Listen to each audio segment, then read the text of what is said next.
आज के इस वीडियो में हम यमुना नदी के उद्गम स्थल यमुनोत्री धाम के दर्शन करेंगे और यमुनोत्री यात्रा से जुड़ी संपूर्ण जानकारी प्राप्त करेंगे। इस वीडियो में हम जानेंगे कि यमुनोत्री धाम कैसे पहुंचा जाए और यहां जाने का सही समय क्या है। हम जानेंगे 6 किलोमीटर की पैदल यात्रा के बारे में जो हिमालय की चोटियों में होते हुए यमुनोत्री धाम पहुंचाती है। हम करेंगे यमुनोत्री मुख्य मंदिर के दर्शन और जानेंगे यमुना जी की पौराणिक कथाओं के बारे में। और हम जानेंगे हिमालय के रहस्यमयी पर्वतों के बारे में जहां से यमुना नदी निकलती है। हम आशा करते हैं कि इस वीडियो के माध्यम से आपको वास्तविक यमुनोत्री यात्रा का अनुभव होगा। तो इस वीडियो के एंड तक जुड़े रहिए और अगर आपने अभी तक हमारे चैनल को सब्सक्राइब नहीं किया है तो प्लीज़ इसे सब्सक्राइब भी करें। तो चलिए शुरू करते हैं। यमुनोत्री धाम प्रसिद्ध है यमुना नदी के उद्गम स्थल के रूप में और यहाँ पर माँ यमुना का मंदिर है। भारत के उत्तराखंड राज्य के उत्तरकाशी डिस्ट्रिक्ट में यमुनोत्री धाम है। यमुनोत्री धाम समुद्र तल से लगभग 3293 मीटर की ऊंचाई पर है और ये यमुना नदी की धारा के किनारे हिमालय की चोटियों में बसा हुआ है। यमुनोत्री धाम उत्तराखंड के 4 धामों में से एक है और यहाँ पर माँ यमुना की पूजा की जाती है। उत्तराखंड की छोटी 4 धाम यात्रा में आते हैं यमुनोत्री, गंगोत्री, केदारनाथ और बद्रीनाथ धाम।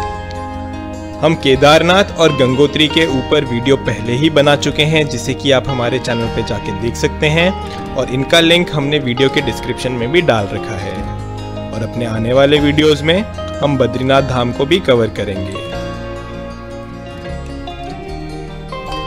उत्तराखंड के बाकी धामों के जैसे यमुनोत्री धाम हर वर्ष तिथियों के अनुसार अप्रैल या मई के महीने में खुलता है और अक्टूबर नवंबर में बंद हो जाता है। हर वर्ष अक्षय तृतीया के दिन यमुनोत्री मंदिर के कपाट खुलते हैं और दिवाली वाले दिन इस मंदिर को बंद कर दिया जाता है। सर्दियों में यह पूरा स्थान बर्फ की चादर से ढक जाता है और यहाँ पर काफी ठंड पड़ती है। इसलिए शीतकाल में माँ यमुना का निवास यमुनोत्री धाम से लगभग 6 किलोमीटर नीचे खुशीमठ खरसाली गांव में होता है। यमुनोत्री धाम छोटी 4 धाम यात्रा में पहला धाम है और अधिकतर यात्रीगण अपनी छोटी 4 धाम यात्रा का आरंभ यमुनोत्री धाम से ही करते हैं। यमुनोत्री हरिद्वार से लगभग 220 किलोमीटर की दूरी पे है।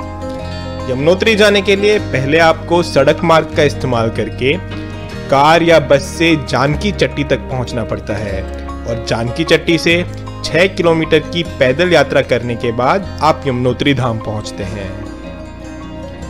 जानकी चट्टी हरिद्वार, ऋषिकेश और देहरादून जैसे शहरों से सड़क मार्ग से जुड़ी हुई है।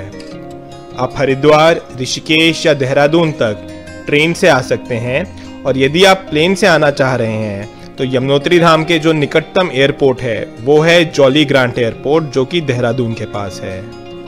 और इन शहरों से आप टैक्सी या बस लेकर के जानकी चट्टी तक आ सकते हैं। अगर आप अपनी खुद की गाड़ी से आना चाह रहे हैं तो एक कुशल ड्राइवर को साथ लेकर के आए जो कि पहाड़ों पे गाड़ी चला सके।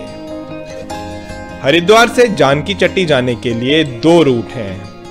पहला रूट देहरादून, मसूरी, बारकोट होते हुए जानकी चट्टी तक आपको पहुंचाएगा और दूसरे रूट में आप हरिद्वार से ऋषिकेश, धारासू, बारकोट होते हुए जानकी चट्टी पहुंचते हैं। जानकी चट्टी से शुरू होती है यमुनोत्री धाम की 6 किलोमीटर की पैदल यात्रा। जानकी चट्टी से यमुनोत्री धाम तक पैदल पहुंचने में लगभग 2 से 3 घंटे लग जाते हैं। अधिकतर यात्रीगण जानकी चट्टी से इस यात्रा को सुबह सुबह आरंभ करते हैं और यमुनोत्री धाम के दर्शन करके शाम को वापस जानकी चट्टी पे आ जाते हैं। इस पैदल यात्रा के दौरान आपको हिमालय के मनमोहक दृश्य देखने को मिलेंगे। ये यात्रा यमुना जी की धारा के साथ साथ होते हुए आपको यमुनोत्री धाम तक ले जाती है।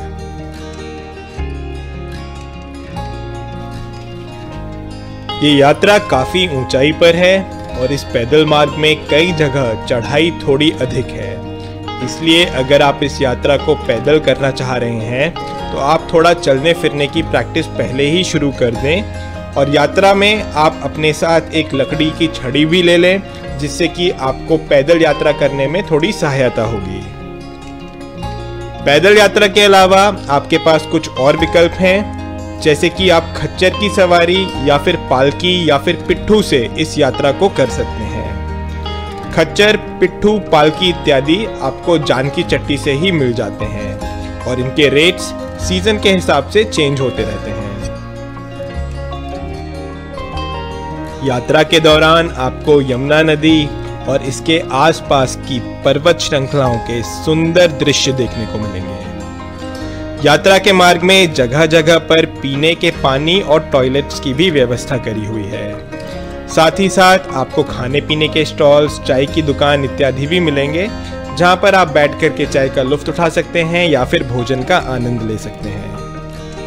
इस पैदल मार्ग में जगह जगह पर बैठने का प्रबंध भी किया हुआ है, जिससे कि आप विश्राम करके थोड़ा आराम कर सकें। मार्ग में कुछ स्थानों पर शेड्स भी बना रखे हैं जो कि आपको वर्षा से बचाते हैं। ये संपूर्ण यात्रा काफी आनंदमय होती है।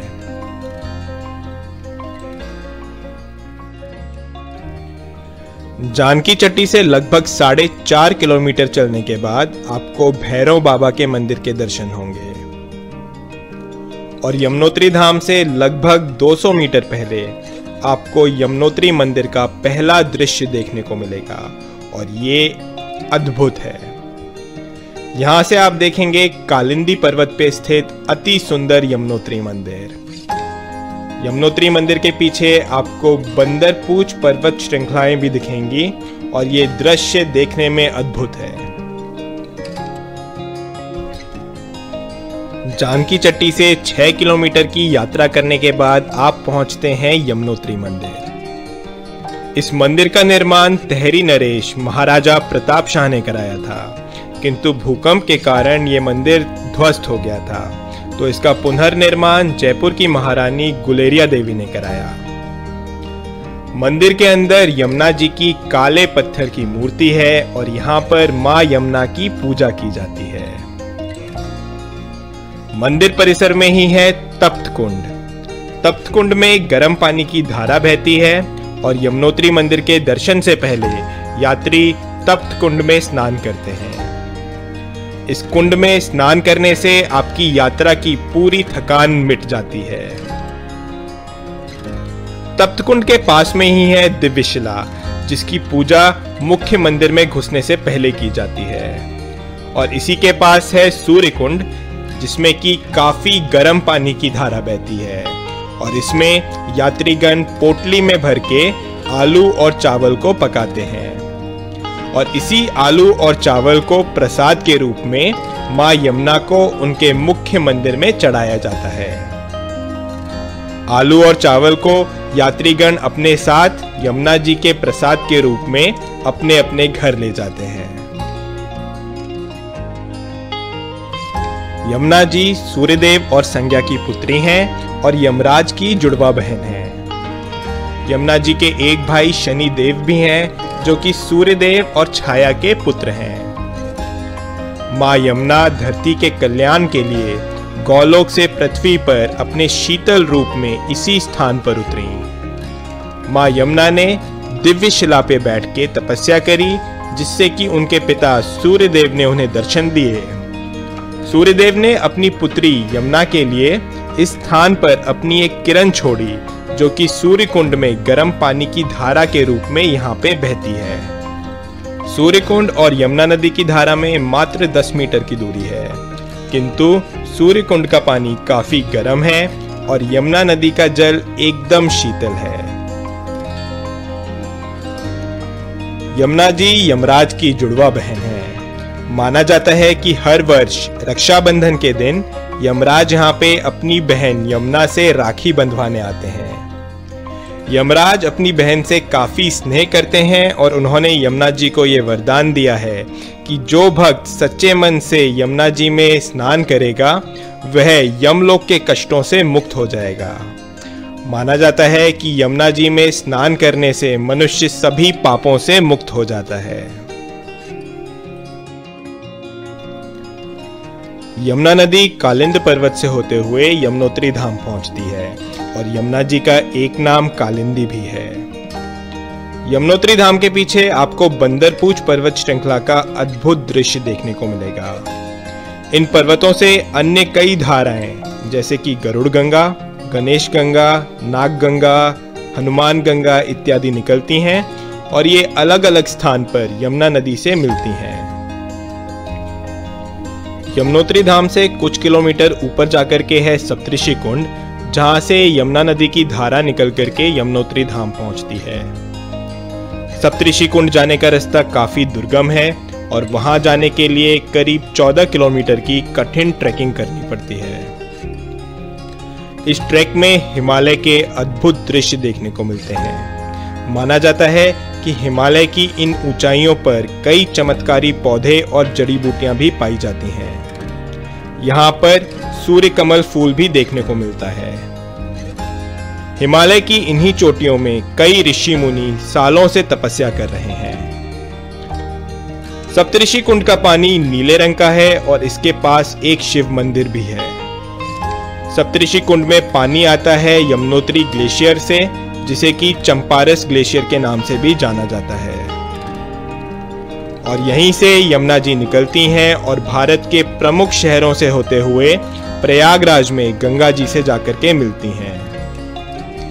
यमुना नदी यमुनोत्री से निकलकर दिल्ली होते हुए मथुरा वृंदावन पहुंचती हैं।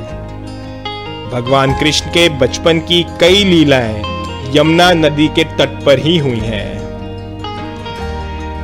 श्री कृष्ण की इन लीलाओं को हम अपने आने वाले वीडियोस में अलग से कवर करेंगे।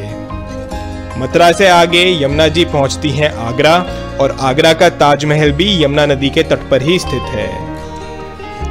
और अंत में प्रयागराज में जाकर के गंगा, यमुना और सरस्वती नदी का संगम होता है। तो ये है यमुना जी की कहानी और यमुनोत्री धाम से जुड़ी जानकारी। दोस्तों, इस वीडियो में बस इतना ही।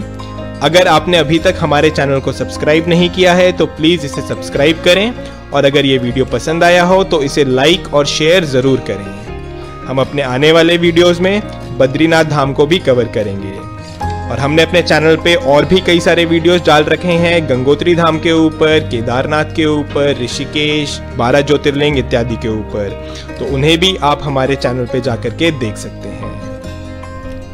तो आपसे फिर से मुलाकात होगी कुछ ही समय में और तब तक के लिए नमस्कार।